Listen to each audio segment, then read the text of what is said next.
Fala pessoal, aqui é o professor Jadson Dantas e esta é a nossa primeira aula do curso de Introdução à Física Superior.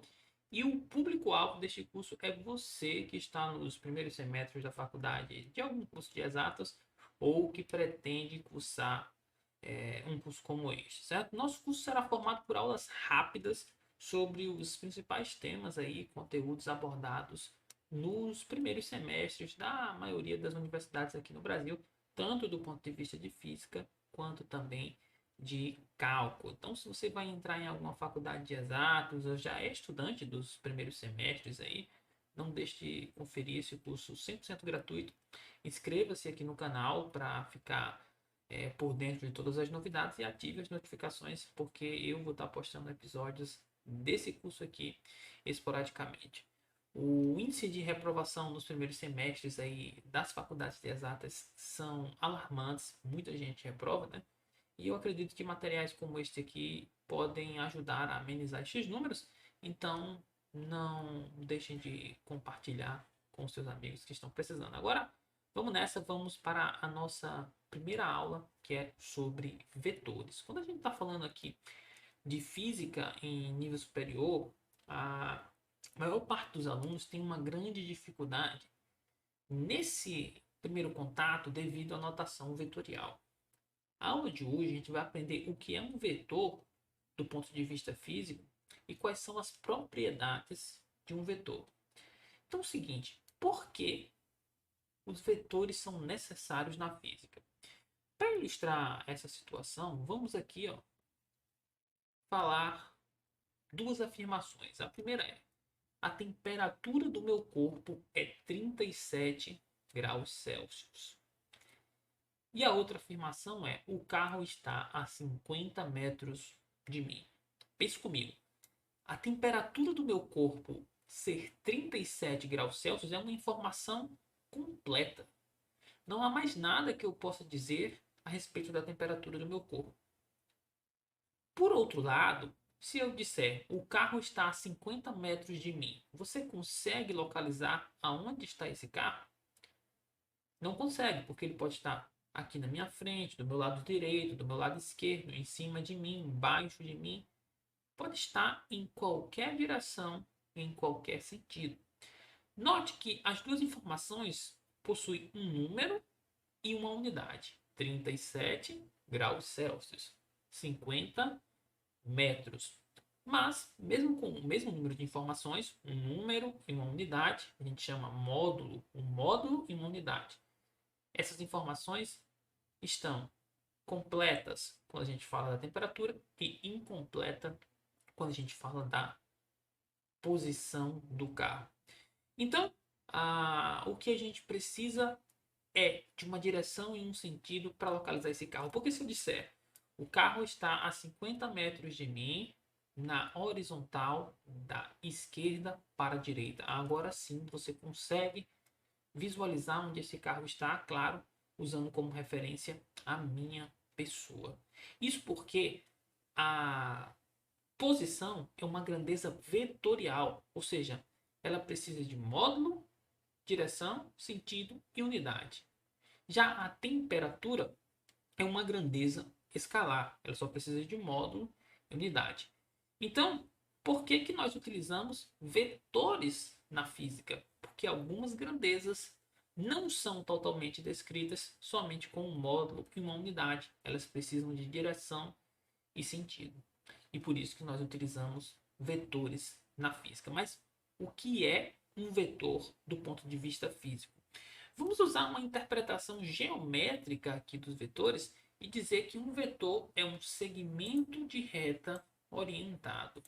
Vou desenhar aqui, ó. Esse é um segmento de reta porque tem início e tem fim, e orientado porque um vetor tem uma setinha que indica exatamente a orientação dele. Esse objeto matemático carrega três informações: módulo, direção e sentido. Vamos dar um nome aqui para o nosso vetor. Eu vou chamar de vetor A. E ele tem módulo, direção e sentido. Como que eu identifico essas três coisas nesse vetor? É bem simples. O módulo do vetor é o tamanho. o módulo de um vetor é associado ao seu tamanho. Então, sempre que você quiser saber qual é o módulo de um vetor, é importante você lembrar que você está associando ao tamanho. Quanto maior o tamanho de um vetor, maior é o seu módulo. E a direção do vetor? O que é a direção do vetor? A direção é simplesmente esse ângulo que o vetor forma com a horizontal. Geralmente a gente chama esse eixo horizontal aqui de eixo X, né? O eixo das abscissas. E esse ângulo θ aqui é a direção do vetor A, certo? É a direção de A. E o sentido está associado para onde essa setinha aponta.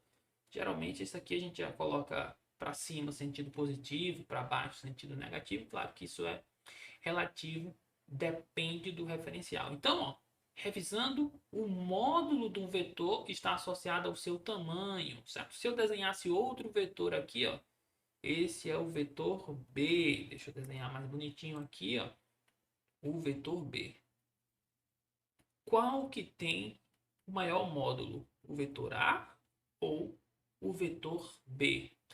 Como A tem tamanho maior do que B, eu posso dizer, ó, escrevendo assim, que o módulo do vetor A é igual ao módulo do vetor B. E agora muita atenção aqui, ó, porque isso acontece muito e é muito importante você saber. Quando a gente sabe que A é um vetor e nós escrevemos assim, ó, o A sem a setinha em cima, automaticamente nós estamos nos referindo ao módulo de A. Então, essa anotação aqui é a mesma coisa dessa e significa módulo do vetor A.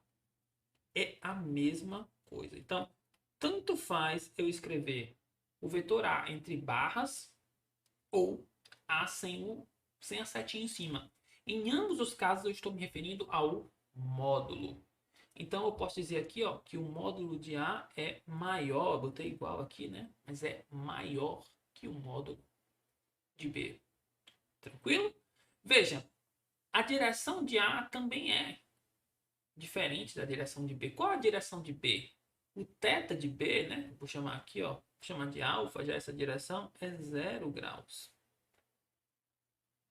A direção horizontal, então, tem direção de 0 graus. E a direção vertical? Se eu representasse um vetor C dessa forma aqui, ó,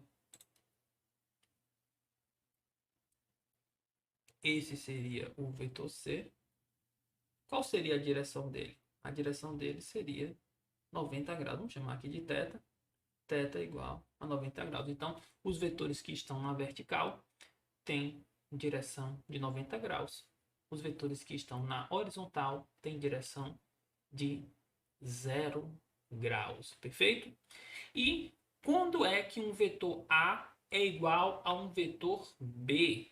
Quando eles possuem o mesmo módulo, a mesma direção e o mesmo sentido.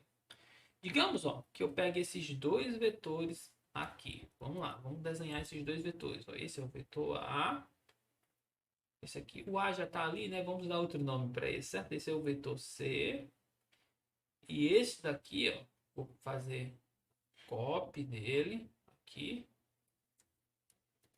É o vetor D. Nesse caso, eu posso dizer que o vetor C é igual ao vetor D. Por quê? Porque eles possuem o mesmo módulo, ou seja, o mesmo tamanho, né? Possuem a mesma direção, formam o mesmo ângulo θ com a horizontal, né? E também possuem o mesmo sentido. Muito interessante. Se por acaso eu aplicasse uma rotação aqui, eu pegasse esse vetor D e rotacionasse ele assim, ó. Pronto, agora ele já não é mais igual ao vetor C. Por quê? Porque a direção dele é diferente. Então, embora a gente possa escrever, ó, isso é muito importante, olha só, gente, isso aqui é verdade. C igual a D, professor? Não. O módulo de C é igual ao módulo de D. Mas o vetor C em si é diferente do vetor D. Como que eu sei que esses módulos são iguais? Porque esse vetor aqui eu apenas rotacionei o vetor C para obter ele. Então, não mudei o tamanho do vetor. Eu apenas mudei o ângulo. Então, os módulos são iguais, embora os vetores em si sejam diferentes. Então, vamos aqui fazer um exercício bem interessante. Ó. Imagina que eu tenha um eixo de coordenadas e nesse eixo de coordenadas existe um ponto que está aqui. Aqui o pontinho. E nós vamos representar a posição desse ponto por um vetor. Esse vetor é muito conhecido na física, é chamado de vetor posição. Então, o vetor posição, ó, geralmente representado pela letra R, eu vou aqui representar esse vetor exatamente pela letra R. E digamos que eu saiba que aqui sendo o eixo X e aqui sendo o eixo Y, eu tenha o valor dessa coordenada horizontal como sendo 4 e essa coordenada vertical ela também vai ser 4, certo? Eu tenho essa informação. E nosso objetivo é saber qual é o módulo desse vetor R, certo? Deixa eu botar até ele aqui em cima.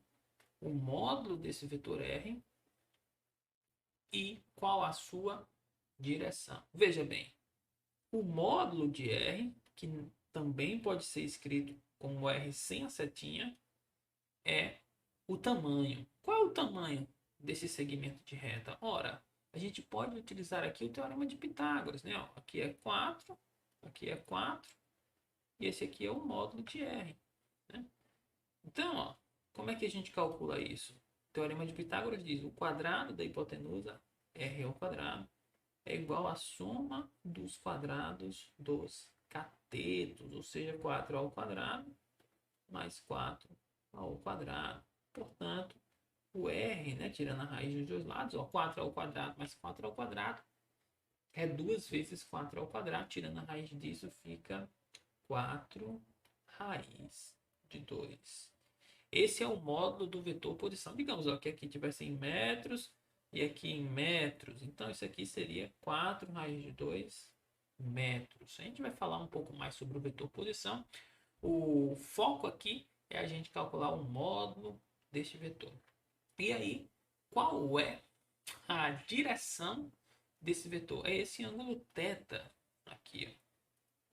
Como é que eu vou saber esse ângulo θ? Bem simples. Ó. Posso, por exemplo, calcular a tangente de θ. Qual é a tangente desse ângulo θ? É um triângulo retângulo, e aqui é um triângulo retângulo, o cateto oposto, 4, sobre a hipotenusa, ou sobre o cateto adjacente, 4 também. 4 dividido por 4 dá 1. Portanto, qual é o ângulo cuja tangente é 1 e é um ângulo agudo aqui no primeiro quadrante, né? Maior que 0 e menor que 90. Então, só pode ser 45 graus. E, para você fazer em casa, pode utilizar a calculadora, certo, gente? No ensino superior, é muito comum a gente utilizar a calculadora. Vocês vão poder utilizar a calculadora na prova de vocês. É bem capaz de não ter número na prova de vocês, mas vocês vão poder utilizar a calculadora sim. Agora, imagina que eu tenha esse vetor posição aqui. E o que eu sei a respeito desse vetor posição é somente essa coordenada horizontal aqui, ó, que eu vou dizer que é 3 metros, né? Aqui é o eixo X em metros e o eixo Y também em metros. E eu sei que essa direção aqui desse vetor é 40 graus. Então, o que eu quero que você encontre para mim nesse exercício é simples. Primeiro, qual é essa coordenada aqui que eu vou chamar de y? Quanto que vale ela? Tá? E o segundo é qual o módulo do vetor posição, né? Ou seja, de E. Qual é o módulo de E? Então, fica aí para vocês treinarem. Pode utilizar a calculadora, vocês vão utilizar inclusive uma função da calculadora que vai ser bastante amiga de vocês aí, que é a função arco tangente, ou tangente a menos 1. É a função inversa da tangente. Então é isso, pessoal. Essa foi nossa primeira aula. Como eu disse, uma aula bem curtinha. Vamos abordando pontos importantes aí para você que está no primeiro semestre ou no segundo, nesses primeiros semestres aí dos cursos de exatas ou que pretende entrar. Não se esqueçam de curtir esse vídeo, deixem suas dúvidas nos comentários, compartilhem com os colegas e a gente se vê na próxima aula do curso. Um abraço, pessoal.